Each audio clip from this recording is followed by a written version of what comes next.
Assalamualaikum warahmatullahi wabarakatuh. Perkenalkan, nama saya Rachel Topini Solihin dari Prodi Manajemen Regular Plus. Pada mata kuliah pengantar akuntansi dengan dosen pengampu Ibu Desi Arigawati, SEAK MSI, saya ingin menjelaskan sedikit tentang rangkuman akuntansi perusahaan dagang. Pengertian perusahaan dagang. Perusahaan dagang adalah badan usaha yang kegiatan utamanya membeli, menyimpan, dan menjual kembali barang dagangannya tanpa memberi nilai tambah. Artinya, perusahaan dagang tidak mengubah atau mengolah kembali barang dagangan yang dijualnya. Perusahaan ini mendapat keuntungan dari menjual kembali barang yang sudah dibeli. Yang kedua, ciri-ciri perusahaan dagang. Yang pertama, pendapatan utama perusahaan dagang dari penjualan produk atau barang dagangannya, jadi pemasukannya dari hasil menjual produk. Yang kedua, tidak ada proses produksi terhadap produk yang dijual.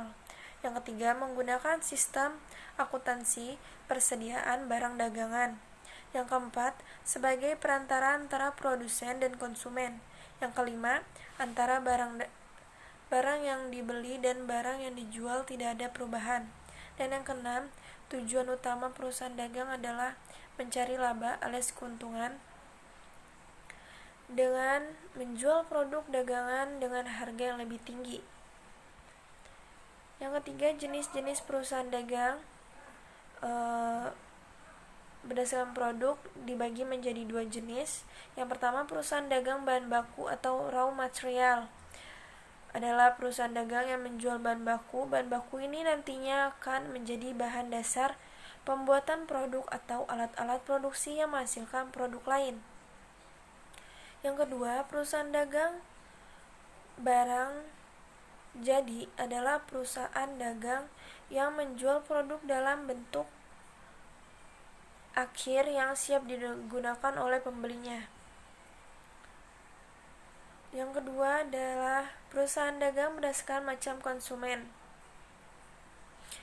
Dibagi menjadi tiga, yaitu pertama, perusahaan dagang besar atau wholesale adalah perusahaan yang secara langsung membeli produk dari luar dalam jumlah besar untuk kemudian dijual lagi dalam jumlah besar juga. Yang kedua, perusahaan dagang perantara atau middleman adalah perusahaan yang membeli produk dalam partai besar untuk kemudian dijual lagi kepada pengecer dalam jumlah sedang. Yang ketiga, perusahaan dagang pengecer retailer adalah perusahaan yang langsung berhubungan dengan konsumen. Sesuai namanya, konsumen perusahaan dagang pengecer dapat membeli barang dagangannya secara eceran. Siklus akuntansi perusahaan dagang dikenal beberapa tahap yang dilalui. Yang pertama, identifikasi transaksi jurnal. Yang kedua, penyusunan jurnal khusus. Ketiga, penyusunan buku besar pembantu. Keempat, pencatatan di buku besar. Kelima, laporan harga pokok penjualan. Keenam, pencatatan neraca saldo. Ketujuh, penyusunan jurnal penyesuaian. Yang kedelapan, penyesuaian neraca saldo. Yang kesembilan, laporan keuangan. Kesepuluh, penyusunan jurnal penutup. Yang kesebelas, neraca saldo setelah penutupan. Dan yang kedua belas,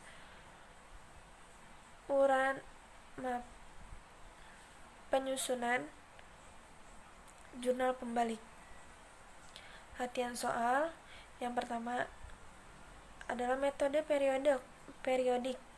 PT Jaya Makmur adalah sebuah perusahaan distributor pompa air merek Saeniki yang berkedudukan di Semarang. Selama bulan April 2020, perusahaan ini melakukan transaksi. Pada tanggal 1 bulan 4, 2020, membayar utang usaha ke PT Dinamo Emas Jakarta sebesar 22 juta. Tanggal 2, membeli peralatan kantor dari toko ATK seharga 26 juta secara tunai.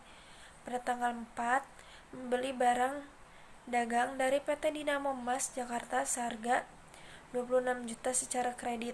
Pada tanggal 6, membeli perlengkapan kantor dan toko 1 warna-warni seharga 2.500.000 secara tunai. Pada tanggal 9 menjual barang dengan HPP sebesar 15 juta seharga 22 juta secara kredit. Pada tanggal 11 menjual barang dagang dengan HPP sebesar 29 juta seharga 37 juta secara tunai dengan potongan penjualan 1 juta. Pada tanggal 12 membeli barang dagang dari PT Dinamo Emas Jakarta senilai 35 juta secara tunai dengan potongan tunai sebesar 2 juta. Pada tanggal 18 membayar biaya iklan di koran sebesar 2.500.000 secara tunai.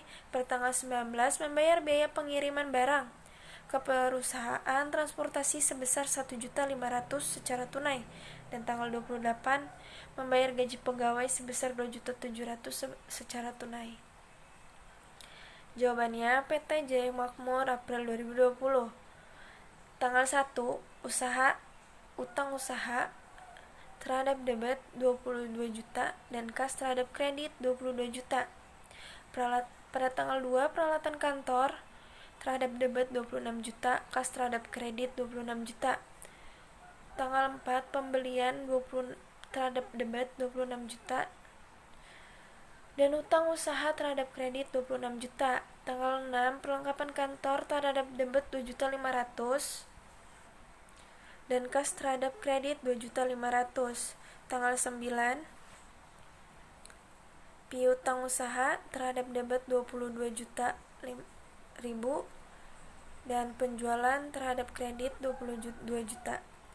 Tanggal 11 kas terhadap debit 36 juta, potongan penjualan terhadap kredit 1 juta dan penjualan terhadap kredit 35 juta.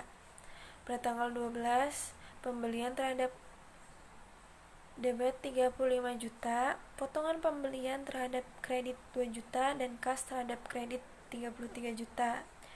Tanggal 18 beban iklan terhadap debit 2.500.000 dan kas terhadap kredit 2.500.000.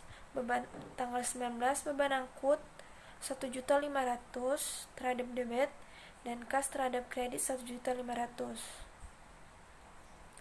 Tanggal 28 gaji karyawan terhadap debit 2.700.000 dan kas terhadap kredit 2.700.000 dengan jumlah masing-masing 176.200.000. Yang kedua, mode perpetual. Soalnya, PT Prima Niaga, sebuah perusahaan distributor kalkulator merek Romeo yang berkedudukan di Surabaya, selama bulan Januari 2021, perusahaan tersebut melakukan transaksi sebagai berikut. 31 bulan 1 2021 menerima pelunasan piutang dari toko mie Pasol Semarang sebesar 12.500.000. Tanggal 4 membeli barang dagang secara kredit senilai 65 juta dari PT Masindo. Tanggal 5 membayar beban perbaikan kendaraan sebesar 3.200.000 secara tunai. Pada tanggal 6 menjual barang dagang yang memiliki HPP sebesar 84 juta ke toko siswa dengan harga 95 juta tunai dengan potongan tunai sebesar 2 juta. Tanggal 8 membeli barang dagang dari PT Masindo secara tunai seharga 50 juta dengan potongan tunai sebesar 2.500.000. Tanggal 10 menerima pelunasan piutang dari toko ABC sebesar 45 juta dengan potongan tunai sebesar 2 juta. Tanggal 12 membeli peralatan kantor 3 buah komputer senilai 18.500.000 secara tunai.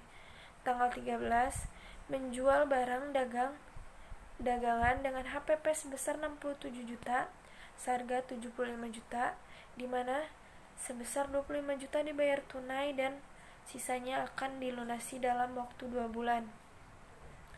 Pada tanggal 14 membeli peralatan kantor, meja, kursi, dan rak buku secara kredit seharga 15 juta dan tanggal 15 membeli perlengkapan kantor secara tunai seharga 6 juta. Jawabannya PT Niaga periode bulan Januari 2001 dalam ribuan. Pada tanggal 2 kas terhadap debit 12.500 dan piutang terhadap kredit 12.500. Tanggal 4 persediaan 65.000, utang usaha 65.000 terhadap kredit. Beban servis terhadap debit 3.200 dan kas terhadap kredit 3.200. Tanggal 6 kas terhadap debit 93.000, potongan penjualan terhadap debit 2.000, penjualan terhadap kredit 95.000, HPP terhadap debit 84.000 dan persediaan terhadap debit kredit 84.000.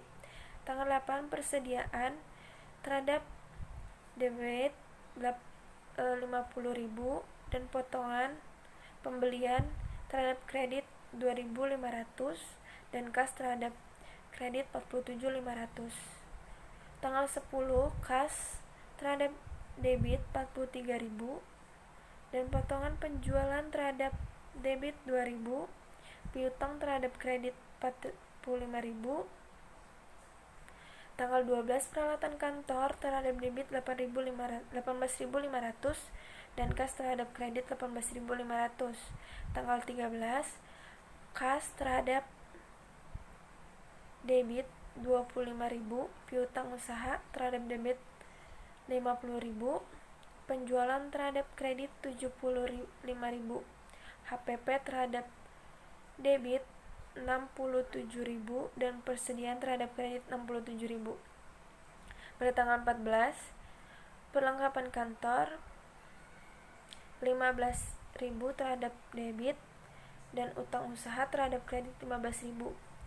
Tanggal 15 perlengkapan kantor 6.000 terhadap debit dan kas terhadap kredit 6.000. Jumlah akhir masing-masing 536.200. Teman-teman, itu saja yang bisa dapat saya sampaikan. Kurang lebihnya mohon maaf. Wassalamualaikum warahmatullahi wabarakatuh.